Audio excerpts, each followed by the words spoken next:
Hey guys, I'm doing a commentary on an Aeon front build I learned from a friend of mine, also a clanmate, but I added a little bit of my own stuff to the twist to keep it more original.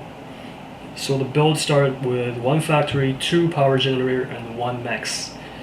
And I'm going to pump four light bots from this factory here, and I'm going to maneuver them around the commander coming through from the other side to get behind and harass his power, mass, or engineers.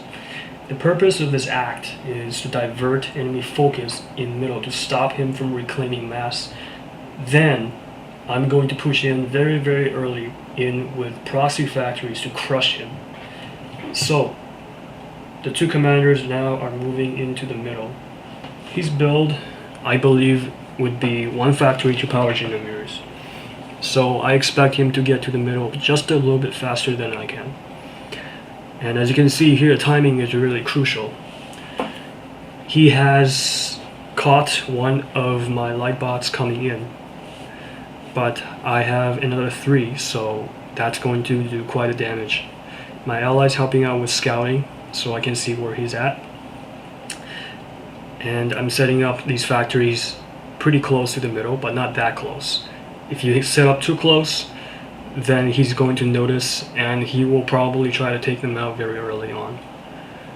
So right here, the light bots are coming around, and I managed to find just two engineers building mechs, and I have managed to take them out, but he already has a mantis in the back.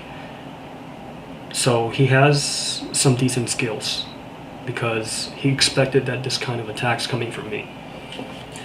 So now he is reclaiming the mass in the middle, but I'm not sure if he noticed I am building the T1 turret.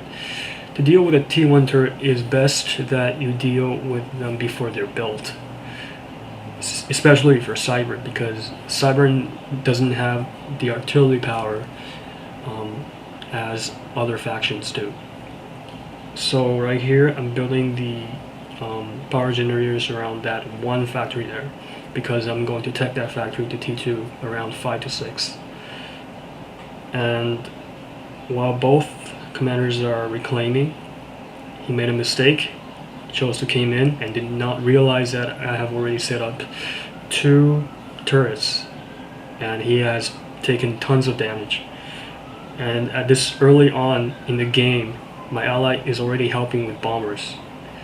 Just one or two bombers can really just finish you off if you're not too careful with this. And as you can see here, the proxy factories are doing very good job of sending reinforcements very fast to the middle, in comparison with the other side, of course. So this is pretty much game in the middle, as his commander only has around 1000 HP and is retreating to the water. So I have freedom in the middle. I can reclaim all I want. Meanwhile, I am upgrading this land factory here to T2, and I'm pushing in with land units.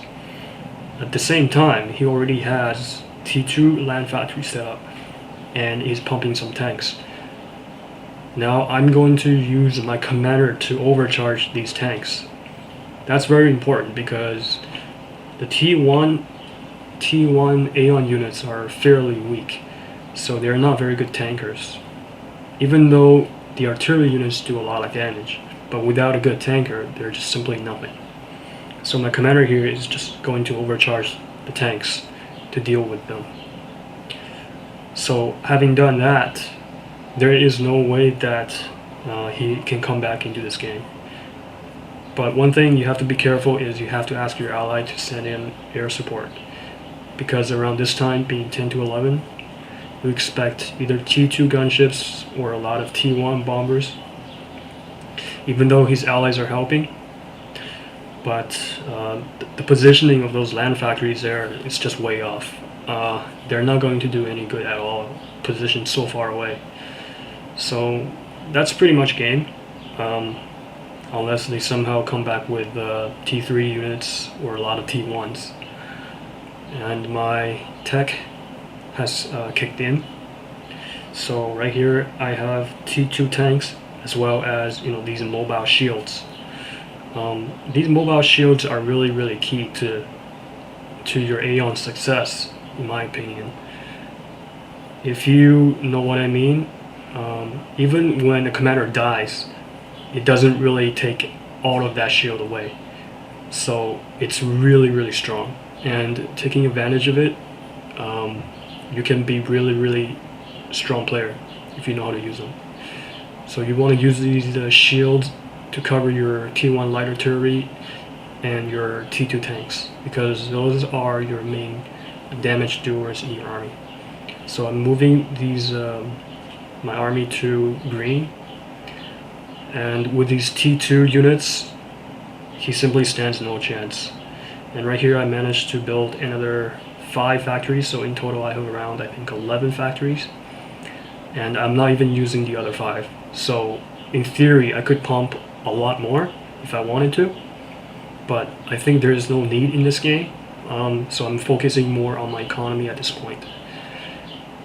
And as you can see here, this enemy here is fairly good. He has already managed to get T3 gunships, just one, but they can be fairly annoying unless your ally helps out. So this person is definitely just gone.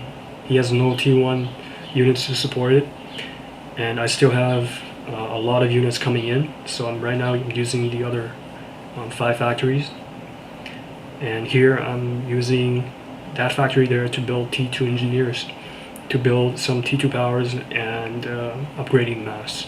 So right here I think it's around only 13 to 14, and I've already ran my army across the map. So this build works extremely well, especially with Aeon because of their mobility. You can even send their units across the water because of their hoverability. And this player here is going to give up. Simply stands no chance whatsoever. And same with the blue player that was playing the front. He sees no chance of winning either. So they both just detonated their comps. Yeah, so you can see that with all this T1 units, it's pretty much impossible to come in. And here's very interesting. Red has built some T3 defense, but as you can see here, it's just useless against the shields. 1 or 2, of course, but if you have a lot of them, they can be quite effective, of course. So that's pretty much game. And even though these players are quite good, but against this kind of build, it's just simply too much. You have to be really good to counter this build, I believe. So I hope you learned something from this commentary. So I hope you enjoyed this video.